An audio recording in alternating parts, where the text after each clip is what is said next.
राधे राधे। जी श्रीमन नारायण। आज हम सुनेंगे गाज माता की कहानी।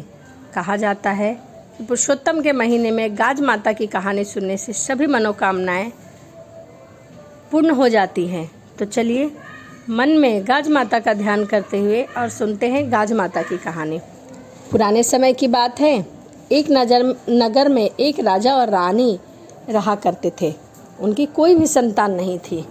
संतान ना होने के कारण वो बहुत दुखी रहा करते थे, क्योंकि उनके पास सभी राजपाट था परंतु उनकी कोई भी संतान नहीं थी। इसीलिए वो बहुत दुखी रहा करते थे। महारानी गाज माता की भक्ति किया करती थी। वह पूजा पाठ में बहुत विश्वास रखती थी और उन्हें विश्वास था गाज माता पर, इसीलिए वह गाज माता की भक्ति किया करती थी। एक दिन रानी ने कहा, हे गाज माता, यदि मेरा गर्भ रहता है तो मैं आपको हलवा और पूरी की कढ़ाई कर दूंगी। गाज माता ने अपने भक्तों की बात सुनी और उसी के कुछ समय बाद रानी गर्भवती हुई। रानी गर्भवती होने के 9वें महीने पश्चात उन्हें एक सुंदर पुत्र की प्राप्ति हुई। इसका वरदान मिला। कुछ दिनों पश्चात महारानी को एक सुंदर सा लड़का हुआ। वह कढ़ाई करना भूल गई, जिससे गाज माता रुष्ट हो गई और गाज माता ने सोचा कि महारानी तो मुझे बिल्कुल ही भूल गई है। और एक दिन रानी का लड़का पालने में सोया हुआ था, तब एक भयंकर गरजती हुई बादली आई और महारानी के लड़के को उठाकर अपने साथ लेकर चली गई। बादली ने लड़के को जंगल में ले जाकर छोड़ दिया।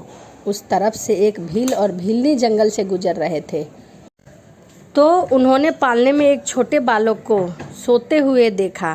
भील और भीलनी का भी कोई बच्चा नहीं था, कोई संतान नहीं थी, इसीलिए वह बच्चे को देखकर बहुत खुश हुए, अत्यंत खुश हुए। उसे अपने साथ अपने घर ले गए। उसी नगर में एक धोबी रहा करता था, जो राजा के कपड़े को धोता था और भील के भी कपड़े धोता था। जब वह धोबी राजा के महल में गया तो उसने देखा कि वहाँ शोर हो रहा है, शोर की गाज हो रही है। माता महारानी के लड़के को उठा कर ले गई। तब धोबी ने कहा कि आज उसने एक लड़के को भील के घर पालने में सोते हुए देखा है। जब राजा को इस बात का पता चला तो उन्होंने तुरंत भील को अपने महल में बुलवाया और भील से पूछा कि क्या तेरे घर में कहीं से लड़का आया है।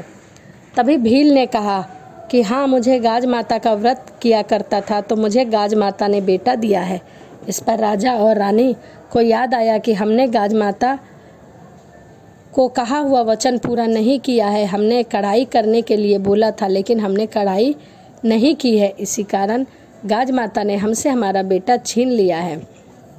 तब महारानी ने कहा कि हे गाज माता, मेरा बेटा मुझे वापस दे दो। मैंने जितनी कढ़ाई के लिए कहा था उससे 2 गुना कढ़ाई करूँगी और गाज माता का खूब धूमधाम से पूजन करूँगी। तब गाज माता प्रसन्न होकर उन्होंने उनका बेटा वापस कर दिया। भील और भीलनी के यहाँ भी बहुत धन दौलत और एक सुंदर सी पुत्र रत्न की प्राप्ति हुई। भील और भीलनी भी बहुत खुश हुए।